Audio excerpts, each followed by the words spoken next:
everyone, and welcome to Bees and Reverie Radio, a podcast about pollinators, native plants, and how we can all support biodiversity and connect with nature from our own backyards. I'm your host, Emily Wayland. My co-host, LaDonna Howard, is still on break.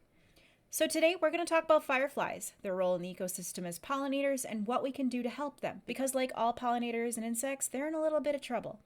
Now, within the last few weeks, I have seen many various articles and social media informational posts titled something along the lines of, "We are or may be the last generation to see fireflies," which is a horrifying thought in itself. I grew up with a light show in my backyard every summer as a kid, and I always loved and looked forward to it so much. I want future generations to have that same experience or better. So I call them fireflies, but many people call them lightning bugs, which seems to depend on where you live and the vernacular used there or where your family came from. And I've even heard a few people refer to them recently as big dipper flies, which is a new one, but it makes sense. Fireflies belong to the scientific family Lampyridae, and they are insects, they are beetles, and they are also pollinators.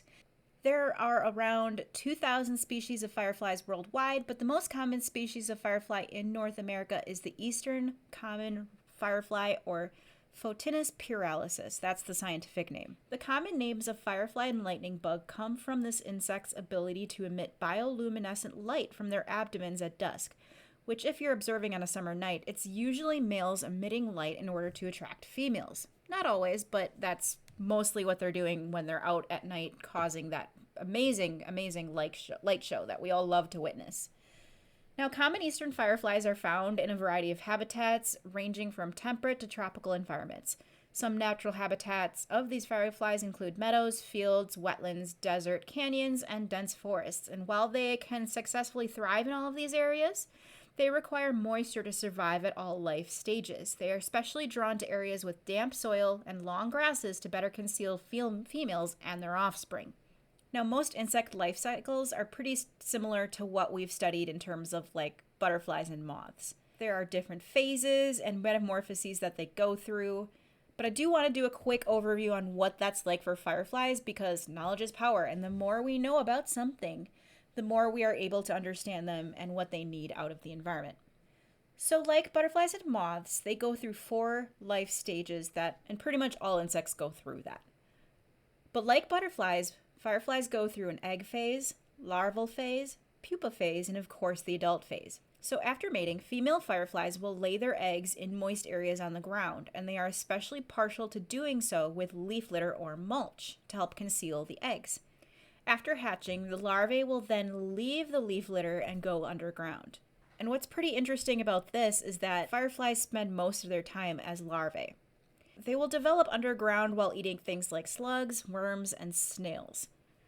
Most people, I don't think, know about that. Now, the larvae are pretty vulnerable underground, so they can, not all, produce bioluminescent lights in order to ward off predators.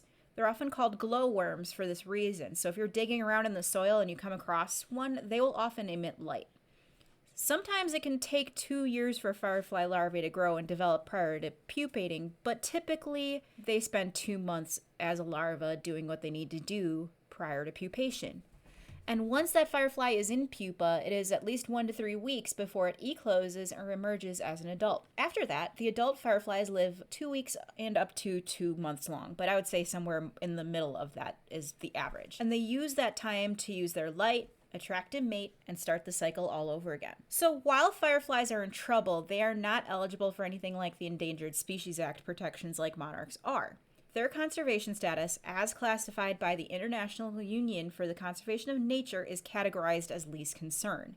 The IUCN status is something you will see on like an organism's article on Wikipedia. It's under like their picture and just some brief information aside from the article. This has nothing to do with endangered species laws passed by governments. The IUCN is a monitoring agency. They do not legislate. Governments, of course, can definitely use their classification to justify writing laws to protect different species that they classify. This confused a lot of people when in 2022, the IUCN declared monarchs as endangered, and a lot of people assumed that this meant they were officially an endangered species in the US. That did not happen, and still is not happening. Canada kind of took that opportunity to use that as evidence to justify listing monarchs under their Species at Risk Act, which is the Canada's equivalent to the Endangered Species Act, and we are waiting to see what the U.S. Fish and Wildlife Service will do with that proposal published in December of 2024 under the Biden administration. So despite this conservation status of least concern, fireflies, like all insects and pollinators, face real dangers. So why do they matter? What threats do they face, and what can we do about it? Fireflies matter more to our environment and biodiversity than their pretty light show, and they contribute to our ecosystem in various ways. We already talked about their larvae eating slugs and snails. That is natural pest control and helps balance the ecosystem. As adults, many feed on nectar, pollen, and plants. And some are carnivorous and will eat other invertebrates, including other fireflies, which is gross, but it's nature. And some species don't eat at all. So while many do pollinate, others contribute to balancing our ecosystem all the same, just like their larvae. So what are the threats that fireflies face?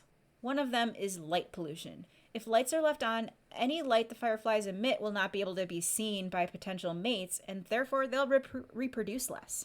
And I don't know if you've seen electric lights at dark, but a lot of insects, not just moths, flock to them and then die if the bulb is too hot or otherwise.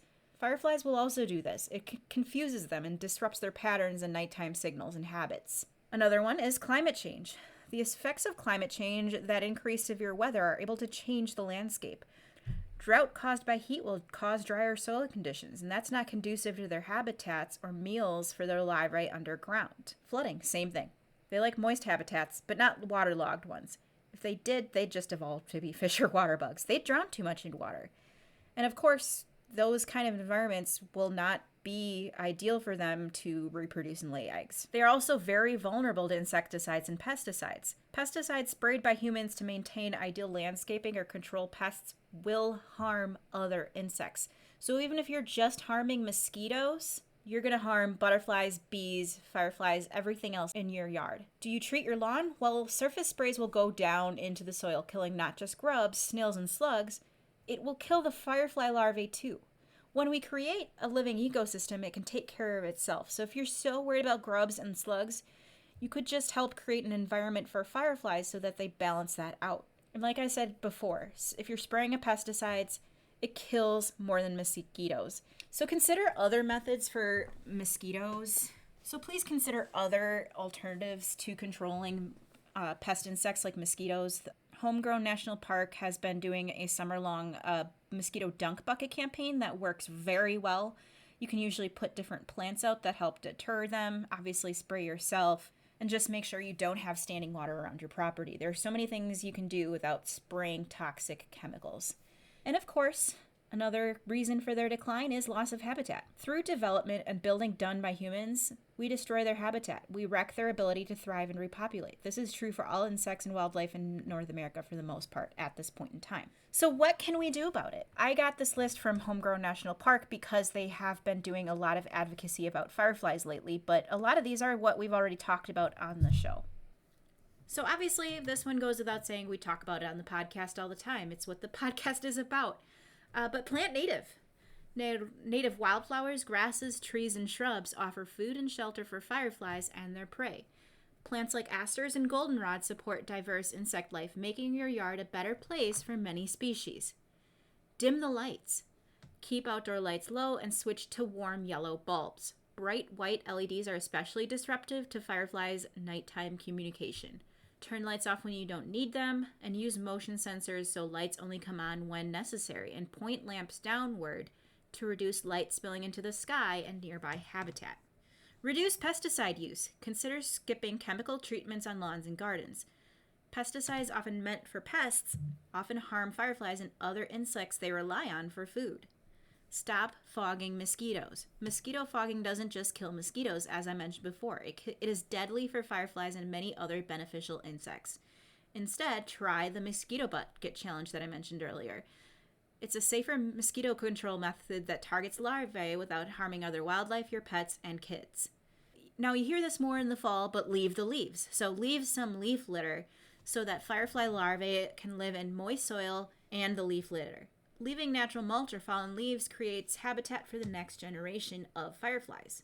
Leave decaying wood. Rotting logs, stumps, and branches provide shelter and moisture that firefly larvae and many other insects need to survive. Establish no-mow zones. Fireflies spend much of their lives close to the ground. Setting aside low traffic areas where plants can grow undisturbed gives them a space to thrive. Maintain moist spots.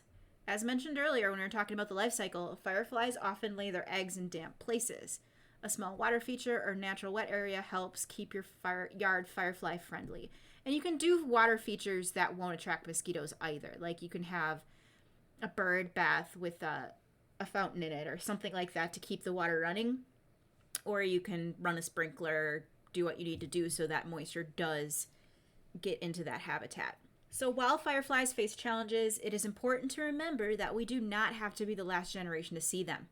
The future is unknowable, which means we can take action now to change it. What if instead we could be the generation that brought the firefly back to light up our summer nights for the future generations, to the way things used to be, or better? And when we help fireflies, we help all pollinators and insects. When we create habitat with one or two species in mind, we in turn help the other species that share those habitats. So if you love fireflies and want to do something about it, plant native habitat and do all the things that we mentioned. And let your friends, family, and neighbors know. Together we can contribute to a greater goal. Each square acre of yard put towards native planting adds up to a larger growing habitat that could be bigger than the land we've taken away and destroyed. I've left some resources in the show notes for further reading, but as always, let me know if you have any questions. You can email us at beesandreveryradio@gmail.com, but just bear in mind that I am running the show solo for the time being and responses might be delayed. So thank you in advance for your patience. You can also follow us on social media at Bees and Reverie Radio for some behind the scenes, when episodes drop, and other fun informational content. Until next time, thank you for listening, turn off the lights, and thank you for planting native.